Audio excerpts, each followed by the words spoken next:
¿Sigo? Sí, sí. Bueno, entonces, el tema es que hay esta altura privilegiada de estos 10 grados hacia arriba y abajo, es el que permite, digamos, es el espacio que, bueno, en el caso de los parques de Nueva York, también al incorporar estos espacios verdes, también se mejora, digamos, la visión del espacio público, no solamente la actividad. Entonces, otro análisis que hace Hegel en su libro es el del campo social de la visión, ¿no? Ese campo social de la visión varía, qué es lo que vos percibís, de acuerdo a la distancia. Y esto es uno de los problemas también de cuando los espacios no están acotados, ¿no? Hay una distancia pública y hay una distancia íntima. La distancia íntima es de 0,45 centímetros, que es la por ahí, digamos, volviendo al trabajo de White, cuando hay una persona sentada al lado de otra, pero en general por ahí, viste, la gente se corre, ¿sí? Se corre un poco, deja un banco libre, ¿sí? Entonces esa sería la distancia personal, de 45 centímetros a 1,20 m. Después hay una distancia social, que es esta, la que nos permite configurar los espacios para que todo el mundo se sienta cómodo, que es de 1,20 m a 3,70, ¿no? Es una distancia, esa distancia social es cuando tenemos un grupo, una reunión de grupo y armamos un círculo. Esa es la distancia que tenemos ahí para poder interactuar, para escucharnos, ¿no? Si hay un artista callejero, el círculo que se genera alrededor, ¿no? Y después cualquier otra distancia por encima de esta es distancia pública. Acá nosotros podemos ver, estas son fotos mías. En general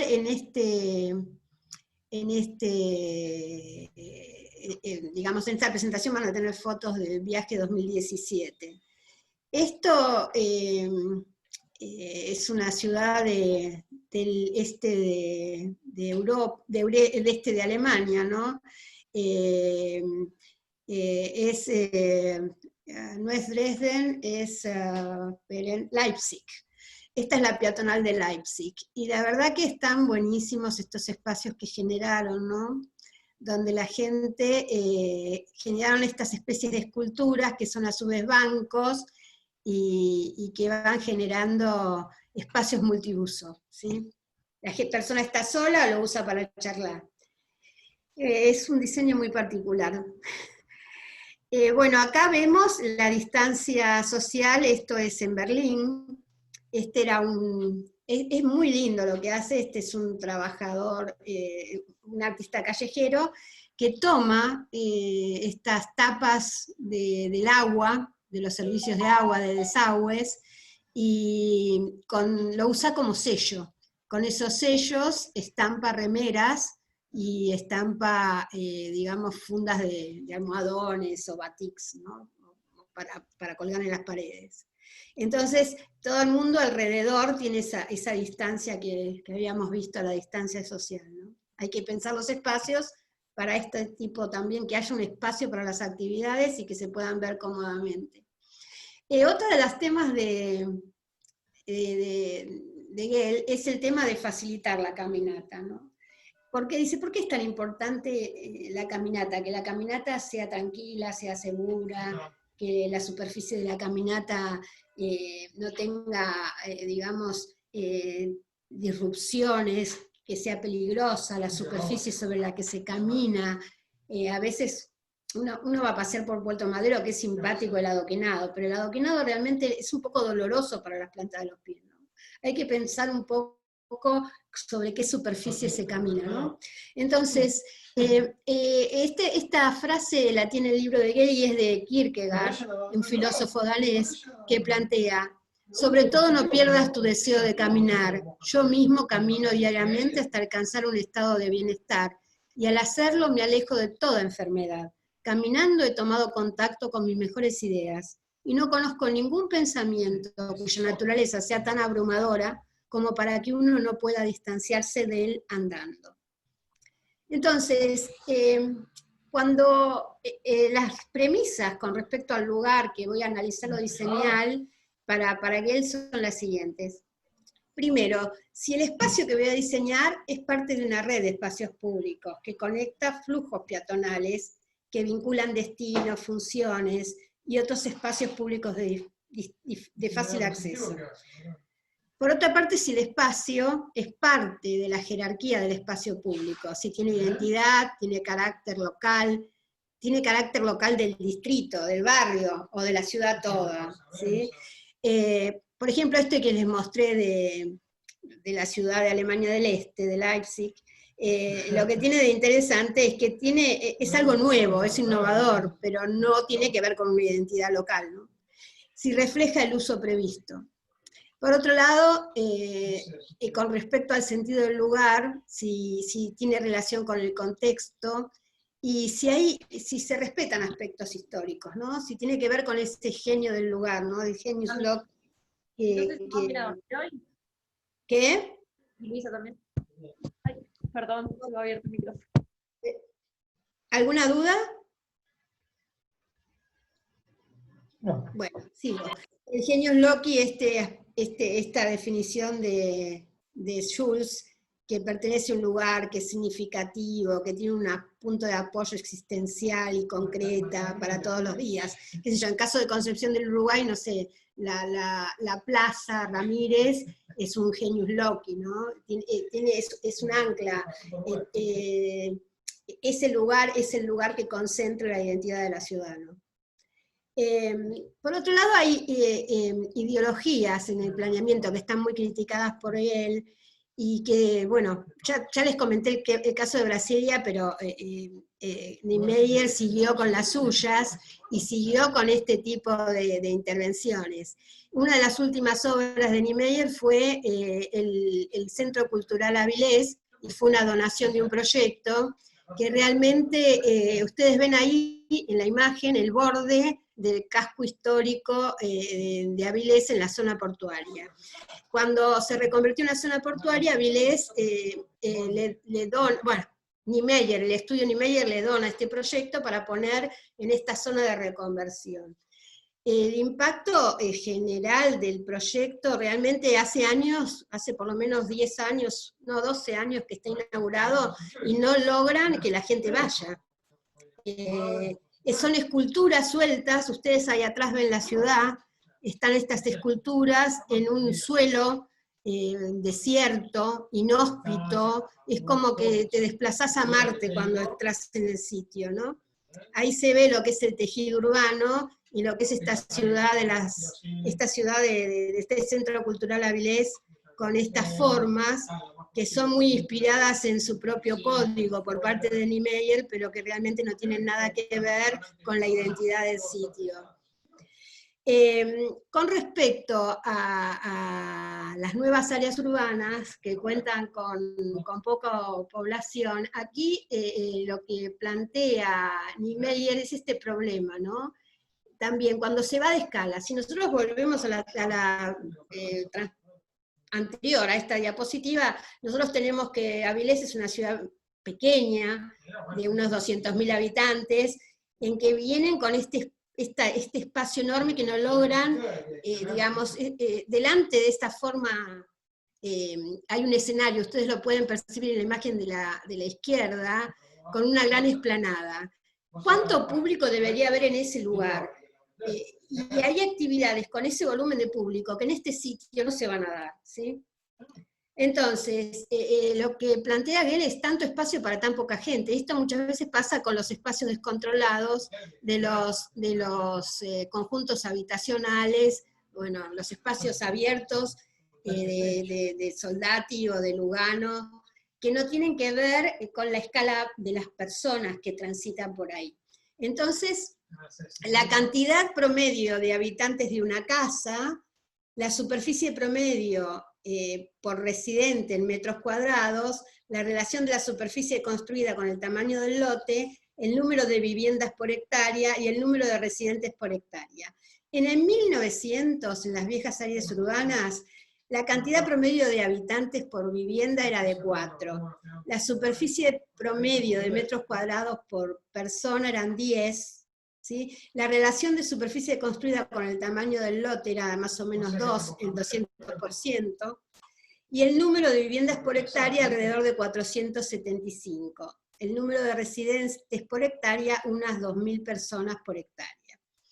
En el 2000, en las nuevas áreas urbanas de alta densidad, tenemos 1,8 personas por casa, 60 metros cuadrados por persona, ¿sí? Sobre todo cuando hay plata, ¿no? Bueno, uno podría decir en las zonas centrales de las ciudades, en Buenos Aires está pasando esto, una relación de superficie construida con el tamaño del lote, también podríamos decir de 2, pero el número de viviendas por hectárea se reduce a 155, ¿sí? Y el número de residentes por hectárea, esto en promedio, en 280. Estos son promedios, y la verdad que hay una tendencia si uno toma la totalidad de lo urbanizado, a unas densidades bajísimas, ¿no? Entonces, nuevas áreas urbanas de baja densidad, hay 2 personas en promedio, 60, un 25% del lote, 21 viviendas por hectárea, 42 personas en número de residentes por hectárea. 21 viviendas, 42 personas. Y las nuevas suburbios, digamos un poco los country que estuvimos viendo, tenemos 2,2 personas por casa, 60 metros cuadrados por residente, 20% de la superficie del lote usada, y 17 personas por hectárea y 8 viviendas por hectárea, ¿no? Estas son estas periferias muy suntuosas, ¿no? Entonces, las nuevas áreas urbanas, dice Gell, cuentan por lo general con poca población. Hace 100 años había 7 veces la cantidad de población actual habitando en la misma cantidad de espacio. Entonces, una densidad razonable y un espacio urbano de buena calidad. Esta foto que ven a la izquierda, que la verdad que es muy inhóspita, esta ciudad es la ciudad de Rochester, donde está la Clínica Mayo.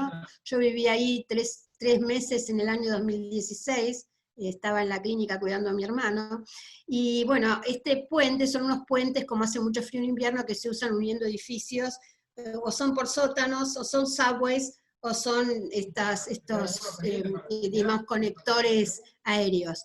Pero la verdad que salvo la zona histórica de la ciudad está llena de estacionamientos. Lo de la izquierda, en la misma imagen, es un estacionamiento, y viviendas anodinas, digamos, sin carácter.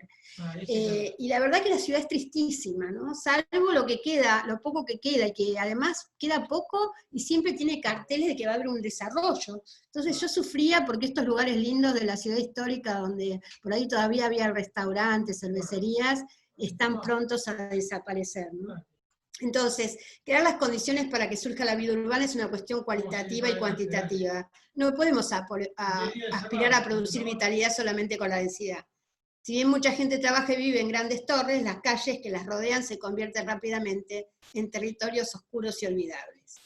Entonces, el desafío del diseño urbano, ¿cuál es? El mayor reto es construir ciudades magníficas a la altura del observador, con edificios altos que se levantan por encima de los bellos pisos bajos, por detrás. Un poco lo que pasó con los parques en Nueva York, ¿eh? Ese es un buen ejemplo, ¿no? Con los pequeños pocket parks. Lograr que los principios fundamentales que guían a la escala humana se acoplen naturalmente al entramado urbano para alentar a la gente que camine y se transporte en bicicleta.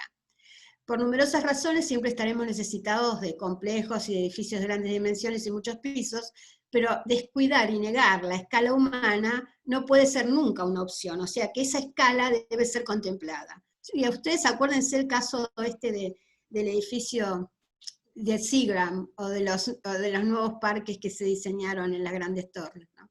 El cuerpo humano, sus sentidos y su movilidad son la clave para lograr una buena planificación que le sirva a la gente. Todas las respuestas se encuentran ahí, en contemplar la persona humana, dentro de lo que es, digamos, los aspectos ergonómicos, lo que son los cuerpos de las personas, cómo se desplazan, cómo es nuestra visión, cuáles son las cercanías. Este famoso libro de Hall, La dimensión oculta, digamos, cada cultura tiene también un espacio, pero bueno, estos espacios generales que plantean Gell, independientemente de las culturas, da como una cierta razonabilidad de las distancias. Entonces, aprender de Venecia, esto también es de Gell, y a mí me parece también que es una de las ciudades como más maravillosas en cuanto al espacio urbano. Dice que aunque parezca complicada a simple vista, la trama urbana de Venecia es simple y a la vez compacta. Las calles de la ciudad conectan los puntos más atractivos de ella de una manera lo más directa posible, y los puentes principales y las plazas más importantes y las terminales de transporte están todas interconectadas. Y está claro que, digamos, el caso de Venecia es único por su característica de que es solamente peatonal, pero además por la manera en de estar conectados los espacios. Y también en Venecia, en la Venecia original, hay pequeños parques que generan paisajes en el corazón de la manzana. Realmente hay el verde incorporado en ese corazón de las manzanas en Venecia también es una experiencia maravillosa. No solamente el agua y está el verde.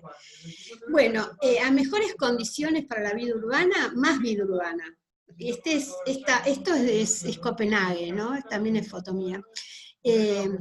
Estamos ahí al lado de un canal, y bueno, hay una dinámica muy impresionante. Y acá lo que muestra es ese frente en 1968, 1986 y 1995, la cantidad de personas que se desplazaban en esa zona, ¿no? Antes y después.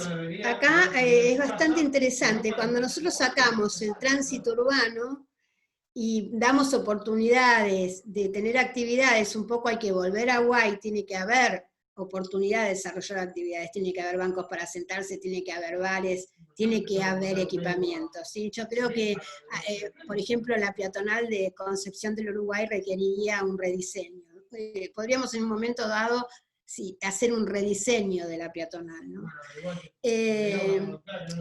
Lo que hace Gell es documentar la vida urbana. Documentar la vida urbana es ver cómo la gente usa los espacios. Por ejemplo, un ejercicio para rediseñar la peatonal es recorrerla en diferentes horarios y documentar con fotos y con un cuaderno qué es lo que está haciendo la gente, ¿no? Cómo se mueve. Y creo que el manual que hizo el mismo White y este libro que ya se lo subí al sitio, son una buena fuente para armar una metodología de observación. Entonces, este es el secreto básico.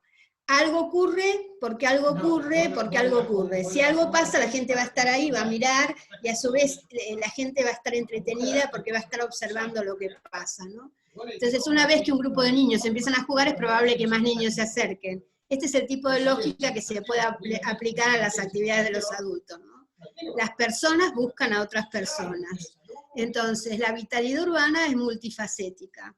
Las características comunes dentro de un entorno urbano es la versatilidad y la complejidad. Se producen entrecruzamientos entre recorridos peatonales que son eventuales y otros que son necesarios. Y los más importantes no son los necesarios, porque los necesarios se usa la calle solamente para recorrer, pero si el espacio es atractivo, y de paso me tomo un cafecito, y de paso miro una vidriera, y por ahí, como es atractivo, me encuentro con alguien. Y estas detenciones, descansos y conversaciones y permanencias imprevistas en el lugar es lo que hace la vitalidad, no es el tránsito, porque el tránsito es funcional, y la calidad de vida urbana no es solo la función, es esto otro, estas actividades que se dan porque el espacio es atractivo. Por ejemplo, en el barrio uno de los barrios de Frankfurt donde yo estuve, los jueves, para darle vitalidad al barrio, se arma una feria en una calle. Entonces, el día de la feria se permite a todos los negocios que saquen su oferta, que pongan mesitas. La vitalidad que hay en esa calle el día de la feria es muy diferente a la vitalidad que hay en la calle cuando no pasa nada. Entonces todo el mundo, las panaderías sacan una mesita alta para que la gente tome el café, los vecinos se ponen a charlar ahí, son maravillosos. Entonces, las acciones espontáneas, impredecibles y fuera de libreto, son una razón por la cual moverse de pie dentro de una ciudad es una actividad tan atractiva. Estamos yendo hacia un lugar mirando a las personas, y los sucesos que ocurren delante de nosotros. Y de golpe, algo nos inspira a detenernos, a mirar más de cerca, y en algún caso, hasta a parar y unirnos y observar. Y es esto, lo imprevisto, lo que vale. Entonces, la gente en la ciudad es cuestión de invitarla a venir, ¿no? Hay actividades obligatorias, opcionales y sociales. Las obligatorias son una parte integral de nuestra vida, frente a las cuales no tenemos más opción que hacerlas. Las opcionales son recreativas, divertidas. La calidad urbana de una ciudad es un prerequisito y decisivo para que se den este tipo de actividades. Y eso atrae más gente a la ciudad. Uno podría decir que el centro de Colón es más atractivo que el centro de Concepción del Uruguay, ¿no? Las actividades sociales incluyen cualquier tipo de contacto entre gente y ocurre en todos los espacios de la ciudad. Entonces, acá es bastante interesante. Si yo tengo un entorno construido de alta calidad y un entorno construido de baja calidad, las obligatorias se van a dar igual, pero las opcionales y las sociales van a ser mayores en los entornos construidos de alta calidad. Entonces, caminar es mucho más que circular. El concepto de vida entre edificios incluye una gran cantidad de actividades que la gente realiza cuando usa el espacio público. Cuando la gente usa el espacio público, caminatas de un lugar a otro lugar, paseos, paradas cortas, otras más largas, mirar vidrieras, conversaciones y encuentros, ejercicios, bailes, actividades. Por ejemplo, cuando fui al nuevo barrio digamos, como si fuera el Puerto Madero de la ciudad Puerto de Hamburgo, es impresionante. De repente los sábados la municipalidad hace bailes, diferentes días hace bailes de diferentes ritmos. Y había en unas escalinatas, se armó como una especie de teatro, de anfiteatro, la gente bailaba fostros, ¿no? Entonces el municipio es el encargado de la música, y cada sábado en diferentes lugares se encuentran diferentes grupos de personas para diferentes ritmos, ¿no?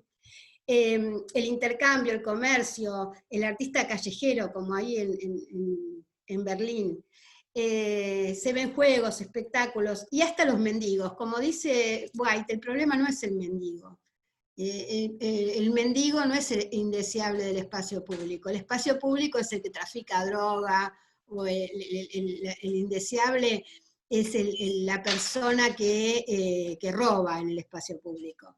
Uno de los problemas graves es que, por ejemplo, en mi ciudad, acá a la vuelta, yo tengo, en este barrio de Palermo, tengo el Boulevard Olleros, que antes tenía unos hermosos bancos tradicionales de madera, y para que no se sienten los mendigos, nos castigaron a todos con unos bancos incómodos sin respaldo. Eso es no entender qué es el espacio público, ¿no? Entonces, nadie va digamos, nadie está usando esa plazoleta, y antes tenía una vida muy importante. La gente se sentaba a leer el diario, ahora no te puedes sentar a leer el diario porque se te duerme el traste y no tenés respaldo para estar cómodo, ¿no? Entonces, esta frase está reproducida en el libro de Gell, y es que el hombre es la alegría más grande del hombre. Lo más interesante de la gente es ver a otra gente.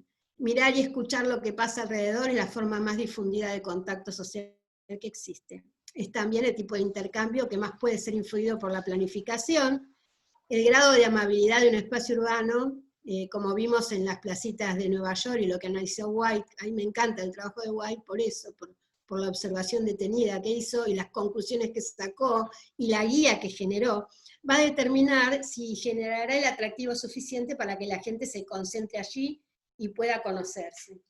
Este tema es importante, ya que estos contactos pasivos proveen el telón de fondo para otras formas de comunicación se desarrollen. Y en este sentido, una persona más otra persona en un espacio público es más que dos. Y esto se vio mucho en las afirmaciones de White, ¿no? Al mirar, escuchar y experimentar nuestra realidad circundante, obtenemos información sobre la gente y sobre la sociedad. Experimentar la vida urbana también es un entretenimiento divertido y estimulante. La escena cambia minuto a minuto y hay mucho por observar.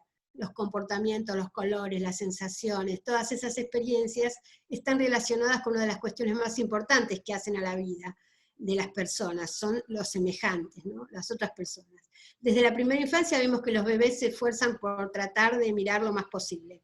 Luego buscan gatear, tratando siempre de seguir el movimiento o la actividad. Los chicos más grandes sacan sus juguetes a la cocina o al comedor para estar así cerca de la escena social. Los juegos en el exterior no se dan únicamente en los parques ni en las zonas libres de tránsito, sino en las veredas, en las calles, en la zona de estacionamiento, o en la puerta de entrada de la casa, donde está la actividad. Y esto se vio claramente en el caso de las mandarinas, ¿no? Lo que nos contaban. Los chicos juegan en la calle. Otras actividades que podemos catalogar como las del tipo común y planeadas, mercados, fiestas populares, encuentros, procesiones, manifestaciones. Entonces, las ciudades tienen que ser vitales, seguras, sostenibles y sanas. Estas cuestiones están interconectadas, y los enormes beneficios que pueden significar para estas 4 áreas que haya un aumento en la búsqueda de mejores condiciones para los peatones, los ciclistas, y para la vida urbana en general, ¿no? Suena lógico que alentar a que la gente camine o se mueva en bicicleta. Y esto depende de que las bicisendas y las veredas tienen que ser cómodas para caminar, y las bicisendas seguras para andar. Debería ser un elemento vital de cualquier política, ¿no?, de salud pública. Los beneficios son importantes para aumentar la calidad de vida y reducir los gastos en el sistema de salud. Esta es una foto de Viena. Esta es una calle comercial de Viena que conecta el centro con uno de los ejes de tránsito, de circulación. Es impresionante la vitalidad que tiene la calle y cómo la gente usa estos grandes bancos, y cómo se desarrollan o para descansar o grupos, y cómo se apropian las personas del espacio, ¿no? Entonces, las ciudades deben proveer buenas condiciones para que la gente camine, se pare, se siente y observe. Entonces, la distancia física y la distancia percibida es distinta. Si es atractivo por donde yo camino, la distancia física se achica. Si el lugar es aburrido, peligroso, la distancia se agranda. Para amenizar el recorrido, el trayecto puede ser subdividido en segmentos manejables, donde las personas puedan caminar de plaza a plaza. Esto naturalmente crea tramos más cortos. También se puede crear esta sensación en una calle que se curva, alentando a la gente a moverse de un sector a otro para descubrir el resto del camino. Que ocurran cosas interesantes a la altura de los ojos, por favor. Que las unidades que yo observo, o sea, el tejido, tenga una proporción, que sean estrechas, con números y numerosos detalles, y con un ritmo de fachada. No todo un gran plano como les mostraba en la fachada de Rochester. Que no haya escalones ni escaleras, las rampas son preferibles, o los cambios de rampeados de nivel, ¿no? Entonces, los adoquines son piedras con un atractivo especial, pero no son lo mejor para los peatones, realmente. Yo por lo menos andaría más por Puerto Madero si no estuviera todo adoquinado, ¿no? Bueno, este es un ejemplo de una buena superficie para caminar, ¿no? Este es el mismo paseo que les mostraba de Viena, y ahí podemos ver cómo en algún sector, un poco como el Consejo de White, hay algunos que tienen respaldo, ese respaldo para las personas con discapacidad, o para que al que quiera permanecer más tiempo pueda tenerlo, ¿no? Y lo otro que da para una mayor libertad de grupos. Entonces, la vitalidad de un espacio público es el tránsito, pasar, versus la permanencia. Por ejemplo, uno diría, Florida no es vital, la gente pasa, ¿sí? Y ese pasar no es que sea una peatonal, es un lugar de pasaje de peatones, no es una peatonal atractiva. Entonces, en actividades al aire libre, yo tengo un 52% que anda y un 48% que está permaneciendo. Tiempo total dedicado a la actividad al aire libre, ¿sí? El tiempo total, un 11% en tránsito y un 89% que estoy en el lugar haciendo algo. Las actividades que requieren un tiempo de permanencia duran hasta 9 veces más tiempo que las de tránsito, y son responsables del 89% de la vitalidad que se registra en las calles. Permanecer mucho tiempo en el espacio urbano significa que una ciudad es vital. Entonces, esto de tener en claro que es distinto permanecer que transitar, ¿sí? Entonces acá vemos un espacio de tránsito en la imagen superior. Esta es la, me parece que es la terminal de transportes, a ver, no me acuerdo dónde la foto, y la de abajo es un lugar donde la gente está permaneciendo, está discutiendo. Por ejemplo, uno de los lugares más vitales que tenía Buenos Aires eran los bares de la zona de la Recoleta, que ahora han cerrado muchos, un poco por Puerto Madero y un poco también porque han empezado a haber actividades que no tienen el bar más, o sea, hay hoteles, y entonces ha perdido enormemente vitalidad, ¿no? Ese gomero con el lugar donde estaba la Múnich, con el gomero, y el bar de la esquina, era una fiesta, ¿no? Cerca del Centro Cultural Recoleta. Ese espacio público tenía muchísima vitalidad, ahora está un poco decaído.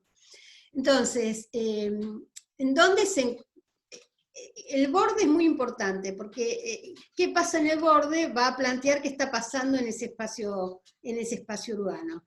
Entonces, en el borde en general la gente está charlando, entra, sale, se cruza, se toma un descanso, se para en la entrada, se para esperar a otro. Hago compras. Por ejemplo, es impresionante en el caso de, por ejemplo, de Berlín, hay verdulerías por todos lados, ¿no? En las estaciones de trenes, hay estas verdulerías al paso, en lugares hasta muy céntricos. La gente interactúa a veces hasta cuando hace cola, mirar vidrieras, el hecho de tener ese balconeo para conversar, tener un lugar o un retiro para sentarse. Entonces, lo que plantea Gell es que las unidades angostas, acá se ve la diferencia. Yo tengo arriba un edificio continuo, pero en la planta baja tengo unidades angostas, tengo mucho espacio de entradas, vidrieras, puertas. Digamos, en la ciudad hasta 1890, 1900, era típico tener muchas puertas. Estaba el local comercial, la puerta para la entrada, para la casa del fondo, la puerta para arriba, y de repente empezamos a tener, lo contradictorio es ahora, estos grandes edificios tipo country en altura, donde tenemos un paredón, donde ni siquiera hay una sola puerta de vigilancia y después un paredón. Eso sería matar la vida urbana, ¿no? Entonces, si uno recorre distintas zonas comerciales alrededor del mundo, verá que en todas se aplica la misma lógica, la relación de 15 a 20 negocios por cada 100 metros, asegura que el peatón se demorará de 4 o 5 segundos en cada vidriera antes de pasar a la siguiente. O sea, esa variación, digamos, esa complejidad, un poco también lo que está planteando Salvador Rueda cuando habla de la complejidad de usos, ¿no? Entonces, los bordes, esta es Dresden, la parte más linda de Dresden, ¿no? Los bordes, la parte más linda de Dresden, porque después es una ciudad muy, ¿cómo les puedo explicar? Dresden es una ciudad muy ampulosa, muy imperial, y que pierde escala, pero en esta zona la escala es como perfecta, ¿no? Bordes activos y vitales, y es el lugar donde van los turistas, ¿no? Más importante cuando se trata de lograr un espacio urbano atractivo y vital. Contar con edificios estrechos, que a su vez tengan numerosas puertas y detalles de óptima manufactura al nivel de la vereda, también contribuye a que la vida urbana florezca y se extienda. Cuando los bordes funcionan bien, ayudan a retroalimentar el círculo de la vida urbana. Las actividades se complementan entre sí, el número de experiencias posibles aumentan, los paseos peatonales se vuelven más seguros y las distancias se acortan o parecen acortarse, porque pasan cosas. Entonces, los bordes urbanos como zonas de experiencia, acá hay bordes duros o bordes blandos. Miren en el dibujo de Gell ahí abajo, ahí yo tengo un borde duro y un borde con las vidrieras, el otro es una pared con una puerta y el otro tiene una variación. Aquí esta es una foto mía, a la derecha, en Cracovia, hay un espacio en el barrio judío de Cracovia donde es un mercado circular, que está en ese mercado circular, hay digamos, cada 2 metros y medio, hay un pequeño local comercial. Y esa especie como de carpa de circo, ladrillera, digamos, con esa imagen de espacio circular con un techo, me parece que era de chapa, un techo de chapa, y todos estos pequeños locales, es de una vitalidad impresionante. Entonces, los bordes urbanos como zonas de experiencia, la escala y el ritmo. Hay una escala, que es la de los 5 km por hora. Esa escala digamos, la escala de 5 km por hora es la escala en la cual yo estoy caminando, digamos, donde puedo caminar de un punto a otro de la ciudad, ¿no? En los 60 kilómetros es la escala del caminar, la de 60 km por hora es la de los automóviles. Yo tengo esas grandes escalas, y esto por ejemplo, Brasilia también está hecho para la escala de los 60 km por hora, no para la escala de los 5 km por hora, porque es imposible unir un punto con otro. Por otro lado, la transparencia. La experiencia de caminar por la ciudad mejora si los peatones pueden ver lo que ocurre dentro de los edificios a los que va cruzando. Está claro que también lo plantea la guía de Yale, la guía de White de las transparencias, ¿no? Fachadas con ritmo vertical y detalles finos, las plantas a nivel de la vereda que cuentan con una resolución formal, con un ritmo vertical, dan lugar a paseos más interesantes, ¿no? Y los bordes blandos. Bordes blandos en los espacios residenciales. En un estudio realizado sobre actividades al aire libre en 17 calles residenciales de Melbourne, quedó demostrado el impacto que tiene la existencia de un borde blando. Un borde blando no es que el muro llega a la línea municipal, sino que hay un pequeño porche, si hay un pequeño jardín de frente, etc., ¿no? De todas las actividades registradas, el 69% se desarrolló sobre la cerca, o el jardín delantero semiprivado, y el 31% se llevó a cabo en las calles. Bueno, acá se ve un ejemplo de esto, es un borde duro y un borde blando. ¿Sí? Ahí está el vecino charlando en esa especie de balconeo, ¿sí? Entonces, una ciudad segura, una ciudad abierta, que haya vida urbana significa ciudades más seguras, y ciudades más seguras a su vez significa mayor vitalidad urbana. Entonces, que un edificio tenga vida interna significa que las calles serán seguras, que la existencia de un borde blando significa que la calle será segura. O sea, si yo tengo ventanas, puedo ver, me siento que hay una vigilancia natural, si veo que hay balcones y que hay gente observando. Tener estructuras claras significa ciudades más seguras. Tener estructuras claras en cuanto que tengo claro cómo me conecto entre un espacio y otro, que los espacios públicos sean parte de una red, que estén bien señalizados, que los territorios tengan límites claros de bien en ciudades más seguras. La presencia de un borde blando y una distinción clara entre el ámbito público, el semiprivado y el privado es una combinación necesaria. Uno de los problemas de los conjuntos habitacionales es que no se sabe qué es público, qué es privado, quién tiene gobierno sobre cada espacio. Entonces, es fundamental crear una ciudad que sea capaz de ser recorrida a pie o en bicicleta, ¿no? Las ciclovías pueden acomodar hasta 5 veces la mayor cantidad de unidades en comparación con la calle vehicular, la mayor cantidad de gente siendo transportada. En una vereda entran 20 veces más personas. En un solo lugar destinado para el estacionamiento de un automóvil pueden entrar hasta 10 bicicletas. Estas fotos de Copenhague. Poder caminar, esperar y circular cómodamente son aspectos que hacen a la calidad del transporte público. Esta es una calle de Viena, ¿no? En un barrio, yo estaba alojada por ahí. Entonces, uno ve que está esta calle es barrio, súper barrio, pero está el lugar para la bici, está la vereda, en el medio está el tranvía, y hay